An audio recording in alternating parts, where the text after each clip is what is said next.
Baik, sebelum kita berdiskusi lebih dalam mengenai filsafat pada masa modern, alangkah baiknya kita mengetahui apa sih filsafat itu. Nah, di sini kita dapat ketahui bahwa filsafat adalah kita bertanya maka kita akan berpikir. Seperti contohnya kita bisa melihat gambar ini. Kita sekarang berada di bumi. Apakah kita pernah berpikir bagaimana sih terciptanya bumi ini? Mengapa bisa ada bumi? Kurang lebih seperti itu.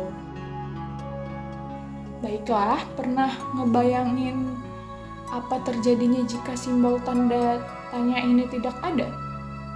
Mungkin semua kemajuan ini tidak ada. Atau mungkin kita masih terjebak di hutan dan tidak ada kemajuan.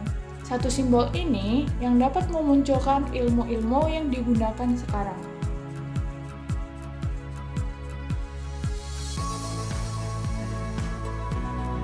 Oleh karena itu, mari kita mempelajari dari mana ilmu pengetahuan berasal.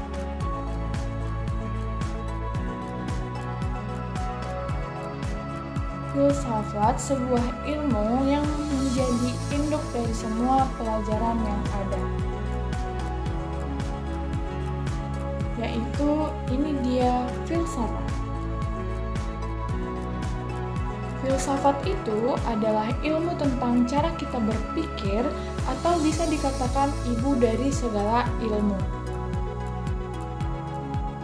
Nah, filsafat itu intinya ilmu yang membantu kita membuka lebih banyak cara berpikir dalam hidup kita.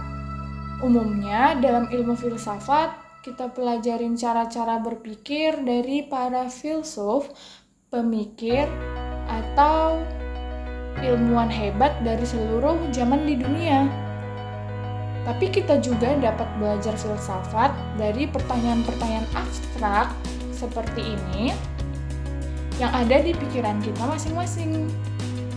Sebagai induk dari semua ilmu pengetahuan, filsafat mempunyai sejarah yang begitu panjang. Yang pertama, ada masa awal. Kemudian, ada masa klasik. Yang ketiga, ada abad pertengahan.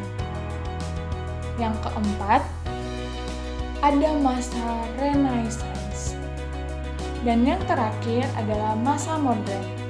Di sini kita akan mempelajari lebih dalam, yaitu bagaimana masa modern ini.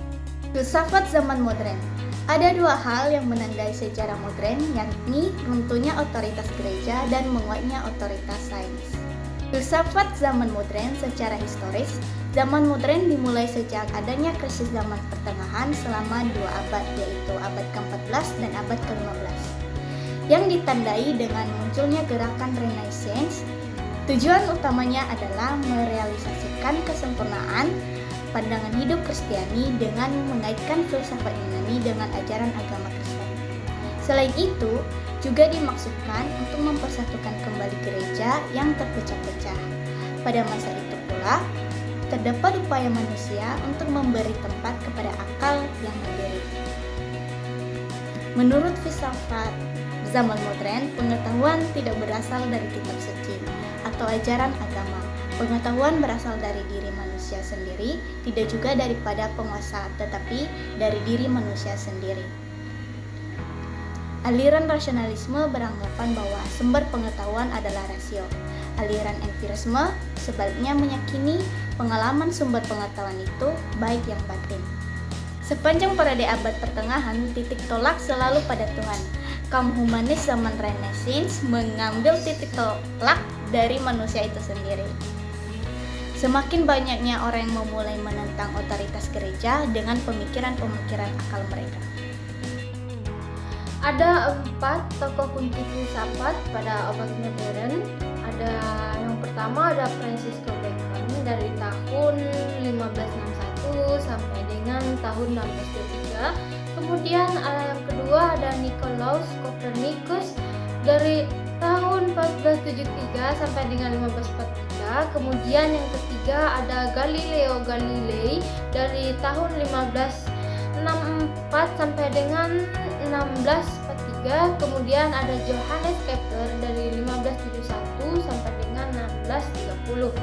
Di sini ada tokoh René Descartes pada tahun 1596 sampai dengan 1650. Dia disebut sebagai filsuf yang paling terkenal pada masa itu sehingga ia diberikan gelar sebagai Bapak Filsafat Modern. Ada satu karya fenomenalnya, buku Discours de la Méthode. Ungkapan terkenalnya adalah cogito ergo sum, yang artinya aku berpikir maka aku ada.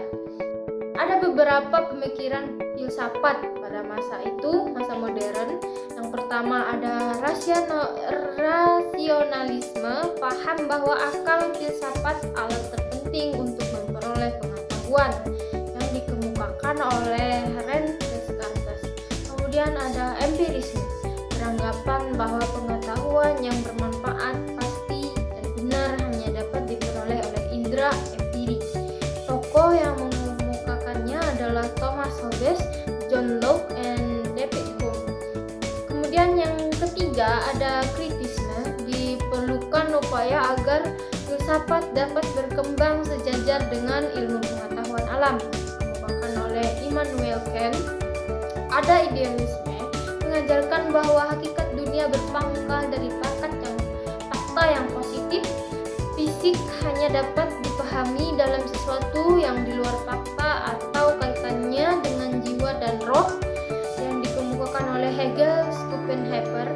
Kemudian ada positivisme, berpangkal dari fakta yang positif, sesuatu yang di luar fakta atau kenyataan dikesampingkan dalam pembicaraan filsafat dan ilmu pengetahuan, yang dikemukakan oleh Auguste Comte. Ada materialisme, memandang bahwa realitas yang ada seluruhnya adalah materi belaka, dikemukakan oleh Julien Temerle. Ada 4 periode dalam filsafat modern. Yang pertama abad ke-17, zaman nalar, Age of Reason. Kemudian abad 18, pencerahan, zaman pencerahan, Age of Enlightenment. Kemudian ada abad 19 sampai dengan abad ke-20, zaman kontemporer, contemporary period. Karakteristik umum zaman nalar. Yang pertama, kajian teologis dan argumen berbasis kepercayaan mulai dikesampingkan. Yang kedua, kajian filsafat diarahkan menuju sisi yang lebih praktis dan terintegrasi, seperti ide dari aliran filsafat rasionalisme atau empirisme misalnya. Yang ketiga, kemajuan sains. Yang keempat, pertumbuhan toleransi beragama. Yang kelima, munculnya liberalisme filosofis. Yang keenam, kebangkitan filsafat politik. Ciri utama zaman pencerahan, yaitu yang pertama, pencerahan yang dimaksud adalah gerakan intelektual, terutama di Perancis, Inggris, dan Jerman, yang menganjurkan kebebasan, demokrasi, dan akal sehat sebagai nilai-nilai utama di masyarakat. Yang kedua, ide-ide utamanya adalah pikiran manusia harus dibebaskan dari ketidaktahuan, dari tahyul, dan dari kekuasaan negara yang sewenang-wenang untuk mencapai kemajuan. Yang ketiga, merupakan kelanjutan sekaligus reaksi atau rasionalisme yang terjadi pada zaman akal. Keempat, beberapa aliran filsafat yang semakin berkembang, yaitu rasionalisme, empirisme, kritisisme, dan kantianisme. Kesimpulannya, filsafat zaman modern adalah pengetahuan tidak berasal dari Alkitab suci atau ajaran agama, tidak juga dari para penguasa, tetapi dari diri manusia sendiri. Aliran rasionalisme beranggapan bahwa sumber pengetahuan adalah rasio Aliran empirisme sebaliknya meyakini pengalaman sumber pengetahuan itu baik yang batin maupun indrawi. Filsafat zaman modern ditandai dengan perubahan dalam bentuk kesadaran atau pola berpikir sebagai bentuk kesadaran. Modernitas didirikan dengan 3 hal yaitu subjektivitas, kritik, dan kemajuan. Filsafat kontemporer adalah filsafat yang terjadi pada masa kekinian yang tidak terkait dengan aturan zaman dahulu, sehingga kontemporer tidaklah sama dengan modern, karena modern adalah masa kini yang sudah lewat.